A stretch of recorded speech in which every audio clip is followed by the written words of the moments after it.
bad news bears from Mark Hopkins here, because how can you be so into this and feel like this is so doomy and gloomy?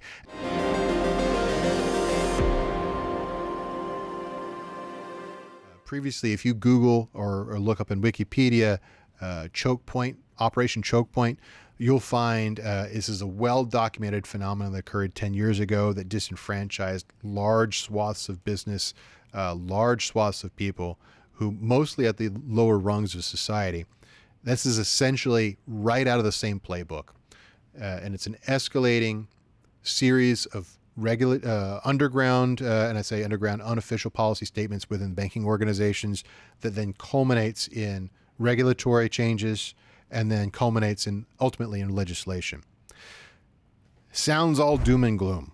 Bad news bears from Mark Hopkins here, because how can you be so into this and feel like this is so doomy and gloomy? Actually, it's not.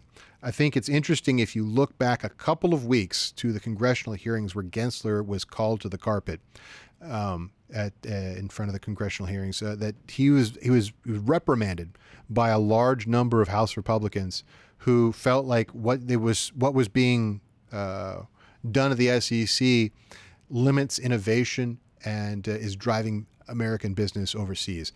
And I think that is evidenced by the fact that every major crypto exchange, including the highly licensed and regulatorily compliant Gemini exchange run by the Winklevoss twins, as well as the largest exchange, Coinbase, are all looking at incorporating overseas in the British Virgin Islands and the Middle East. And the Winklevoss twins met with the Deputy Prime Minister of Ireland last week to look at redomiciling the entire organization over there.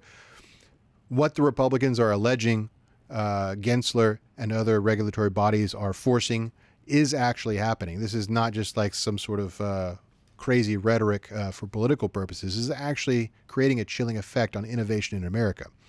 And so the light at the end of the tunnel here is that we've got the party with the that seems to be on the losing end of things right now from a political perspective. The Democrats are staking their futures on what they feel is a populist movement of anti-innovation, anti-AI, anti-crypto. And then you've got the Republicans looking, well, you know, we're the villains on everything else. Maybe we can be the heroes on this. And so they're trying to mop up the constituency that is used to be very, heavily Democrat voting, Silicon Valley and, the blue state metropolitan techno liberals.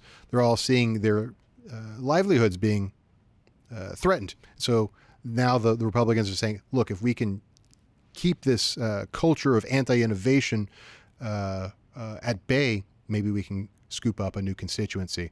So for that reason, they are, at least at the moment, talking a good game and hopefully putting their money where their mouth is, introducing new bills that will gain support and get out of committee that might defund or might fire Gary Gensler. Both of these things are bills that are on the table currently in Congress. I'm not saying that it's a certainty or even a likelihood, but there is some political support to putting a stop to this.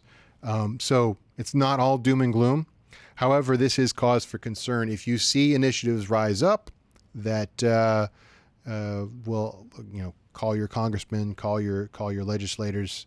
You see those types of letter writing campaigns emerge, and certainly if I see them, I will bring them to you. These are the types of things that you need to be getting involved in right now. Letter writing campaigns, they do work, specifically when you've got politically motivated opponents to bad ideas like this. Hey, is this level? I think the framing, there we are. Hey, if you like that video, check out more. We got some over here, some over here, some over there. Check the description. Make sure you like, subscribe, and we'll see you next time.